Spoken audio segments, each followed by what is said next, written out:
Welcome to African Foods, and today we are doing Viazi karai. So Viazi karai is a very common food across most parts of East Africa, especially along communities that stay along the coastline.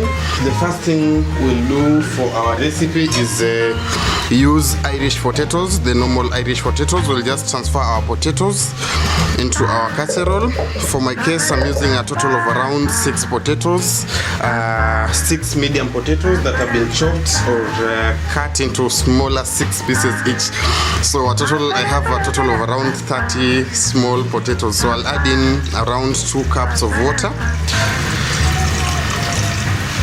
In addition to that, I will add in about a tablespoonful of salt. Then what we'll do is transfer our potatoes onto our heat source. So I'll just do that. Then we'll leave our potatoes to cook for around 30 minutes until they're somehow soft. As well, in addition to that, this video I'll have some translation just below the screen to cater for my Swahili viewers as well. Now, in addition to that, Viazi karai is usually less complete if it doesn't have our normal ukwaju sauce, which is tamarind sauce. So here with me I have some few pieces of tamarind. It is quite fresh, so I'll just put that into this cup. Then what I'll do is I'll add about half a cup of water in it. Then I will add in some small amount of salt, probably a pinch. Then I'll just try and mix using my fingers, or you can use a spoon if you have one. Then we'll leave this to soak for around 30 minutes. We will then move on to another important step, which is preparing our gram flour, our unga wa ndengu in Swahili. So I've just added a pinch of salt. In addition to that, I will add a tablespoonful of wheat flour. In addition to that, I will add gram flour, or in Swahili unga wa ndengu, and I'll just add around 1 cup or almost 1 cup of flour.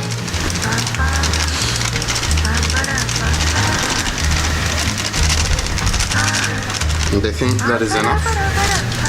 Then we'll add around half a cup of water.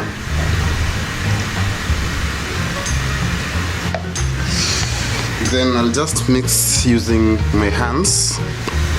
And what you want to achieve here is not something that is too much sticky, but as well not something that is too much water. We want to achieve something that once we'll be dipping our potatoes into the gram flour mixture, it should be able to form a very thin but stable coating around. So I'll just play around with the flour. If it is too thin, I'll add in some more gram flour. If it is too thick, I'll add in some more water until we end up with the best consistency. So we'll just do that, and I'll just move the video forward. And I think we have the right consistency. So you want to, this is usually the easiest way I use my fingers. So when I'm releasing the fingers, I want some bubble to form in between, and that is just quite fine for me. So we'll just move into the next procedure for this recipe. Now, in addition to that, there are some onions, shallot onions that I'd already diced. As well, I'm adding some parsley, but as well, if you don't have parsley, you could use normal coriander or dania, fresh dania, because I like my ingredients fresh. Then we'll just mix our gram flour mixture, or our unga wa ndengu, as we call it in Kiswahili, mixture continuously to achieve a uniform paste. So I think that is fine, and it is ready. So we'll just proceed in the next procedure. And guys, we are back with preparing our ukwaju sauce, which is usually very important for our viazi karai.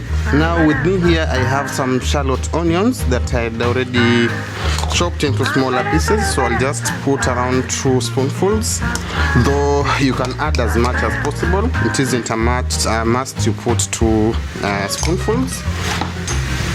I will as well add a pinch of salt.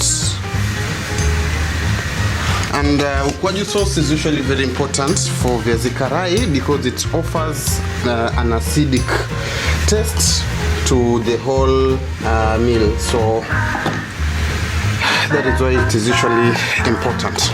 So as well, in addition to that, I had already prepared my ginger. So this is a mixture of ginger and garlic that has been crushed, so I'll just put that in there.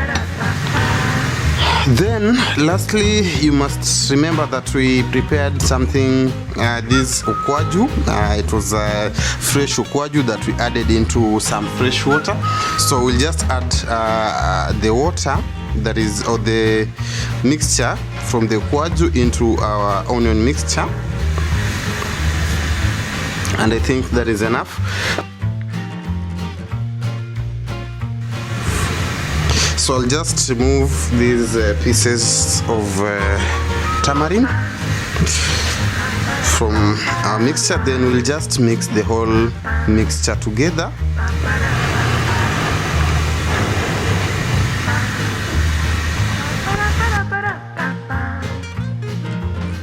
I'll add in some chili powder.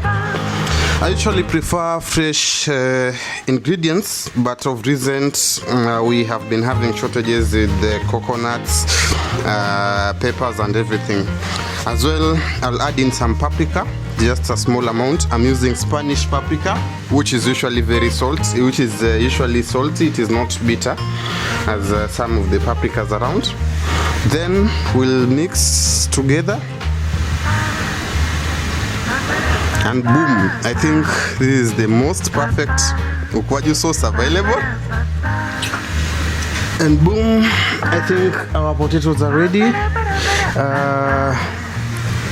Our potatoes are ready. So as you can see, if you press them, they crash, which just means they are ready. So you want to ensure your potatoes are cooked, if not 100%, 95%, 98%.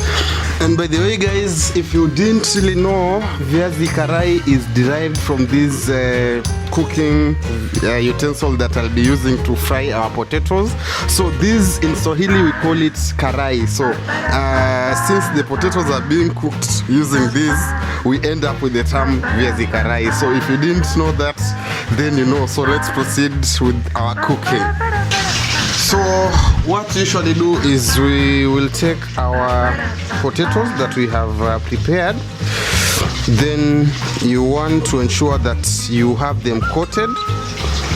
Then immediately after coating them with your unga wa ndengu, we just put them directly into our boiling oil. So as we speak, I have already put some cooking oil onto my jiko, so it is boiling. You can hear from the background. So I'll try and add as many potatoes as possible into our mixture. So viazi karai is usually eaten any time of the day, especially if you live in Mombasa or Zanzibar or Dar es Salaam. Any time of the day, we would have viazi karai for breakfast with tea or coffee. We would have viazi karai for lunch. We would have viazi karai for dinner as well. So it can be eaten with any time of the day. So there is no specific time for you to eat viazi karai. So I think I've added as many potatoes as possible. So we'll just move on to our jiko and start frying them. And so guys, this is how we usually do it. So we'll just add our viazi karai directly onto our cooking oil. And while you're doing it, be very careful. You can easily burn yourself. So as I said, viazi karai, the whole pan we are using is usually known as a karai in Swahili. So the term viazi karai is derived from the pan. So since we are using a karai to cook the potatoes, and potatoes in Swahili are known as viazi, you end up with the term viazi karai. So that is the origin of viazi karai. So I'll add the potatoes in. I think that is almost enough.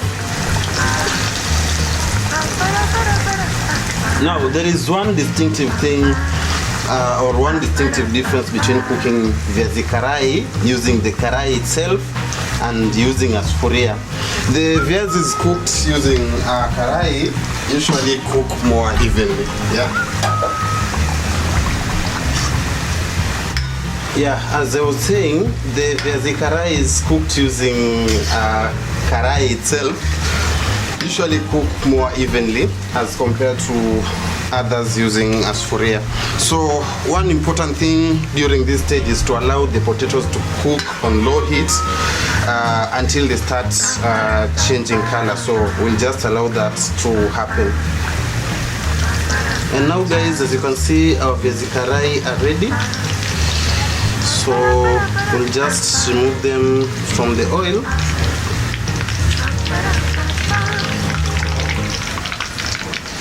And transfer them onto our plates. So I have a plate with a serviette on top. However, during our days while we were young, we didn't really have a serviette, so we just have to remove them on the karai and allow much of the oil to drip off. Yeah, so that is how we used to do it. And guys, here is the magic time everyone was waiting for. So here are our viazi karai, well cooked. Now we have guys who like viazi karai that are too much shallow. That is also fine with me. Sometimes I do that, but I prefer this color. It is not too much scary, it is appetizing. So our viazi karai we usually eat with our ukwaju. There is a part of a video where I've done the ukwaju the way I did it.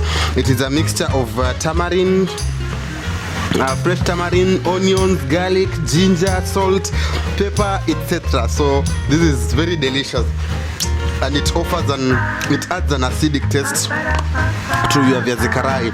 In addition to that, we have our pilipili ya kukaanga. I'll do a video about it very soon. So that is our pilipili ya kukaanga. So the way we eat our viazi karai is very simple. If you are using a plate, you can just pour the ukwaju directly onto the potatoes on the plate and continue. However, if you are eating in a more formal setting or something like that, you just take your potato, dunk it on the ukwaju, which is the tamarind sauce. Then add some small amount of pepper, then boom, you eat, and that is very delicious. Thank you guys for watching this video. I hope you have learned one or two things out of our African recipe. So guys, let's meet in the next video. So thank you guys and have a lovely day.